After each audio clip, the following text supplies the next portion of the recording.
Yo, JD here, and as you can see, we are back on F1 22 as always. But in today's video, we are going to be doing something a little bit different, because I've made a video quite recently talking about how good the F2 cars were on this game, probably my favorite aspect on this game. So I decided to give it a go to see if we could set a new world record. So like I did with the classic cars on the previous games, which unfortunately we don't have now, I was thinking to go around different tracks and see how fast I can go in these cars. So if you would like me to do this as a little bit of a series, try and do every single track, please let me know down in the comments. And yeah, we start off with COTA, Circuit of the Americas, since we do have it this weekend for the real life F1. And it's going to be exactly the same as how I've approached my previous world record attempt. So we're going to start off with a stock setup, because the guy on top has actually not used a setup apparently. So we're going to use the same preset as him. And as usual, we're going to be showing quite a few laps, so quite a few raw footage here to kind of give you a genuine perspective of what the process is in trying to get as fast as you possibly can. And straight away, you can see here, like when I'm playing a different game like Assetto Corsa or Ultima Vista, I knew that this was going to be a lot of fun, and you could just tell from my face throughout this video, and I've said it in many other videos when I've tried something new, it just felt so refreshing to be playing this. And you see on the exit of this here, the force feedback. That's something I haven't experienced in the F1 22 car. The F1 22 car, kind of said it in my last video, just feels very disconnected. And like many people have said in the comments, when you play other games, it kind of makes you realise how disconnected it is. But one thing I do love that Codemasters have done is this F2 car. As you can see, we're braking or locking the rears or the fronts again straight away, but it just felt completely different with the force feedback. And just the main thing is that I just felt so connected to the car. That's something I've been desperate for the official cars. If they can have a similar impact on those cars like they're doing in this one, then it will just transform the gaming experience. And the steering wheel, you can just feel every single detail. And I don't know if that's because I've got the direct drive wheel, but I played the F2 cars on the previous games and I really wasn't a fan of them, especially how the traction was just very inconsistent and very randomized. But this one here, although I'm not sure if it's going to be realistic or not, because I'm not an expert, but it actually feels like you can be aggressive on the power, and when you do lose the car, you can actually feel it coming rather than seeing it and then not being able to react to it. And you can see on the first lap, we had a few adventures in the braking zone, and I think that's why there's a lot of people at the top of the leaderboard who are using ABS, because the braking in here is just absolutely crucial. You just have to be maximizing it under the brakes, so braking as late as you can all the time, since you are moving much slower, and you need to be carrying the momentum so much. In a real F1 car, you could maybe make a couple of mistakes a lap and get out of jail because of how much power there is. But in the slower formulas, if you just make one mistake and go out wide, arguably the penalty is actually even bigger. So you can see this is our second lap here, and improving by 2.5 seconds. I think the world record is a 42.8 when the F1 time is around, I think, in the 31s, high 31s, something like that. So you know, a good 11 seconds difference. And coming across the line here, what we're going to do on our second lap is going to be a 44.7, which I really didn't think was actually too bad at all. But as we move on, you can see we're making more and more progress, getting a validation, locking the brakes once again, and you can see even despite that we're going to continue, because I always encourage people, especially when they're trying to learn the track and get that muscle memory, that it's really good to continue rather than keep restarting unless you do something like this.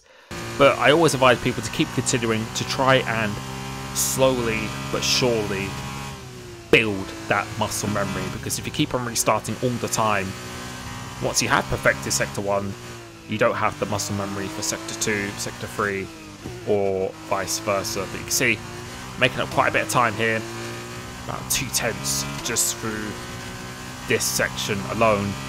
Coming into the bottom corner, let's see what happens here, and coming through this one wasn't really too bad. You can see we're about 3/10 of a second up as we skip going down towards this long straight, not spinning out this time, going to double left-hander, trying to use all the track as much as you possibly can, getting a really good exit. You can see gaining about another 2/10 straight away. Can't quite go flat out through this section of the track like you can in the actual Formula 1 cars, missing the apex there just a little bit, so we could have gained quite a bit more time here. Looking at the black box, trying to cut this inside as much as you can, and that's going to be a 43.9, so actually making quite good progress quite quickly. But on the next lap you can see we're about almost level of what we did before. We missed the apex of this left-hander. Let's see how much time we make up now. So this time we make up, or hit the apex. You can see, look at the time we've just gained through there, so always gaining about 2/10 of a second, a bit tighter through here as well. And in these cars, if you miss the apex by a meter or so, it's going to have quite a big consequence. And we got into the rhythm quite quickly, but then, as you normally do in a time trial, you start to hit a little bit of a brick wall and a bit of a plateau, and this is where it's important to not overdo it. So I always try and spend no longer than 60 minutes doing a time trial at one time. And you can see now we're starting to make a few little mistakes, but like I said before, trying to keep that muscle memory in check, so not restarting, keep on going. Let's see what I could have done if this lap was valid. See, making a bit of a mistake again, coming through the last corner, and it's a 43.4. So now we move on to the next lap again. We're about the same amount up as we were. This time it's actually going to be valid, and coming through this last corner, let's see, do we hit the inside a little bit better? The answer is yes. I'm making a bit of time on the exit, and now that is a 43.4, but this time it is valid. So world record's a 42.8, so still got about 6/10 or so to find. But I think the fastest person with no ABS was on a 43.1, and we'll kind of get stuck in this no man's land at the moment where we're just stuck on a 43.4. And like I always say, it's about making those small improvements, just getting that muscle memory, and you might not be improving by half a second every lap, but improving by a 1/10 or so every lap. You're just pretty much just going to teach your body to say, actually, okay, this is what it takes to get this lap time, and you'll be surprised how much more consistent you are doing it. And you can see going through this lap so far, it's a pretty nice one. You can see how committed you have to be on the throttle. So if you watch it coming through this bottom corner, trying to use the track as much as we possibly can, you can see getting really aggressive on that power, because you definitely have a lot less in this car, so you really do need to make the most of it. You can see we're about 7/100ths of a second up at the moment as we come toward the end of the straight, trying to cut this inside, but this is very difficult. I think this is one of the worst corners without ABS. It's very easy to snatch a break through here. Keep it nice and tight going through. This right-hander almost looks in the car going through here, trying to use all the track again. Coming into here, short shift into the third gear, and we can see we get an absolute rocket ship exit coming off this corner. Trying to take it almost flat out, but we have to hesitate a little bit on the throttle. Try and nail this corner, which we did not too badly here. So only going on the curb once we start braking. If we've gone too early, it will disrupt the momentum. And going across the line, it's a 143.1, which I was fairly happy with. But if we look at the leaderboard, you can see we are the fastest man with no assists. Everyone else above us is using the ABS, which again isn't really a massive surprise because I know how important the braking is around here and how easy it is to lock up. So now we've decided to actually load in someone else's setup, someone who was the fastest no assist runner before we took the spot. So let's see if this actually makes any somewhat of a difference now. And you can just see straight away that we are losing a little bit of time in a straight line. So coming into this turn one, so losing time, braking a bit too early here, but then making up time on the apex. So actually overall, we actually didn't lose out too badly here. And I could feel straight away that we had a lot more response and turning from the car. And if you look at the delta coming through into here, you can see we're just making up all that time straight away. And coming through to this right-hander, very tricky corner as you come up through this hill, and so we're almost level of what we did before. So at this point, I was thinking to myself, you know what, it's actually going to be quite easy to break this world record if we're even up. So on the exit of here, we're actually up on our 43.1, and we're going to be making up so much time in the corners itself. So I didn't think it really take much effort to take this world record at all. You can see losing time on the braking, but gaining it all back on the apex. Try to keep nice and tight here. You can see our delta is just coming down like a stone at the moment. And let's see how much time we make up going through into here. So losing on the braking again, but on the exit and through the corner, especially through here, we should be making up so much time. And look at the time that we just gained coming through into here. Look at that black box just before we get there. Could have done that a little bit better, but it wasn't too bad. You could have the black box, use all the track, and then coming through into here, we're actually going to improve straight away with this new setup. But it's another 43.1, and yeah, I was really confident after we did that lap. And you can see for the next lap, we're pretty close to what we did on the previous lap. You can see gaining all that time back going through here. So just that slightly different line makes a huge difference. Gaining a little bit of time going through to here as well. And then going through this last corner, what do? Gaining a bit of time. And we're going to improve ever so slightly, but it does say we're pretty much on exactly the same time. So we're going to continue on for this lap, see how much more of an improvement we can make. And you can see you just have to be very, very aggressive on this throttle application. And please let me know what you think of driving these cars. Have you had a chance to try them yet? Because it's just so satisfying to drive. I really do want to do a league in these cars, maybe even with fixed setups where everyone's running exactly the same thing, because you just feel so much force feedback through the wheel. The traction is not inconsistent, and I think the racing would just be even better than it was in the normal cars, the official cars, because there's no ERS to muck around with. You have a decent amount of slipstream here, and I've always found racing in the slower formulas usually is a little bit more exciting, like F2 is in real life at many times. But you can see here we were quite a bit up on our time, so almost 1/10 of a second here. You can see gaining quite a lot of time through these double right-handers, so trying to carry as much minimum speed. So that's the crucial part of this car. You don't want to disrupt that momentum. You can see about 2/10 of a second up, so this is actually a really, really good lap so far. Lost a bit of time here, but making it up on the exit.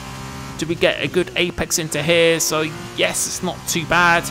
Get back on the curb to use all the space to try and maximize the speed coming for this last corner, and it's going to be a 42.8, and you can see a little nod of the head. I thought that was it. I thought, yep, job done. That is the world record done and dusted. But we kept on going for another lap, because I felt like there was still quite a bit more time in this setup. And coming through to here, having a bit of a squiggle on the exit, and yeah, I thought to myself, yeah, that is it. That should be the fastest time from what I remembered, and that is job done. But as we go back into the leaderboards, you will see we've done exactly the same time as the world record. So the job was not done, and we've got to find another 1,000th of a second, which I thought wouldn't be too difficult. But like I always say to people who have coaching sessions with me and the one-to-one sessions that I do at coachsimus.com, usually after a bit of time, normally towards about the hour mark, I think it's a bit counterproductive to keep on grinding more and more, because what happens is that you get stuck in the driving pattern that you're in and the muscle memory that you're in, and usually that's a good time to take a break, because then you get a little bit frustrated, you start to overdrive, and you can't really learn the new muscle memory until you step away from the cockpit, maybe for a few hours or maybe even for a day at times, and come back the next. Because when you're fresher mentally, you can absorb things much more easily, and it's about the quality, not the quantity, which is why I think a lot of drivers develop unoptimal driving habits when they've been trying to do a time trial for 3 or 4 hours at a time. It's not really building any somewhat consistency or potentially better driving habits, because they're not really giving themselves a chance to digest what they learn. And what was happening here is that I was just over driving now. Even though we have only a 1/10 of a second or a 1,000th of a second to look for, I was just pushing too hard. So I was going over the limit, using every element of the track I could, and you can see we were just becoming just a little bit more frustrated. You can see going through here, we're about 600th of a second up. Go miss that apex, and we have just lost all that time. And that's what happens when you overdrive and you're trying to force it.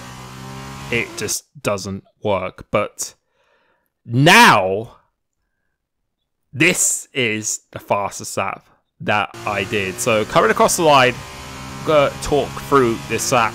So looking at the black box, as we pass that, braking very deep into this corner, I want to kiss this inside apex.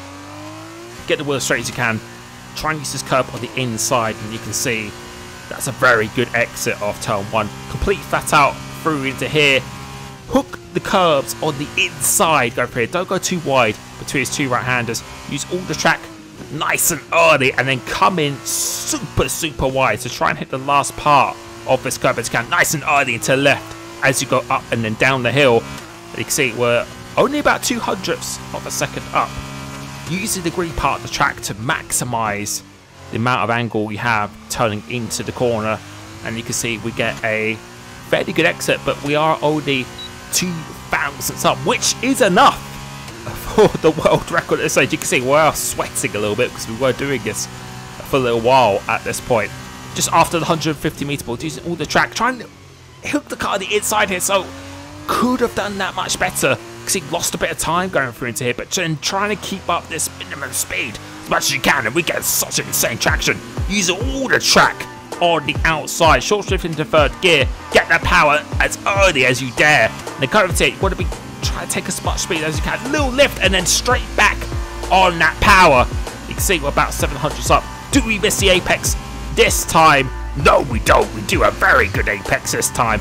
Before the black box, that's where we'll be turning in. Try and cut the squat as much as you can. Get a good exit and going across the line. It's going to be a 42.808. I was very happy with that in the end. Do feel there is quite a bit of time in that though, as you saw from some of the corners. I think probably into a 0.3, 0.4 is definitely achievable with the same setup, I think. But that was my experience of trying F2 around the circuit of the Americas.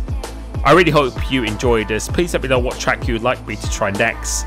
Thank you so much for supporting the channel. Thank you so much to these new extra rotation members of the channel as well. Please make sure you connect your Discord to your YouTube as you are joining my YouTube member Discord server. Otherwise you won't get access to my updated setups, my priority invites to open lobbies I do, and also a discount for my one-to-one coaching. Thank you so much. I hope you enjoyed the Grand Prix this weekend, and I will catch you very, very soon. Peace.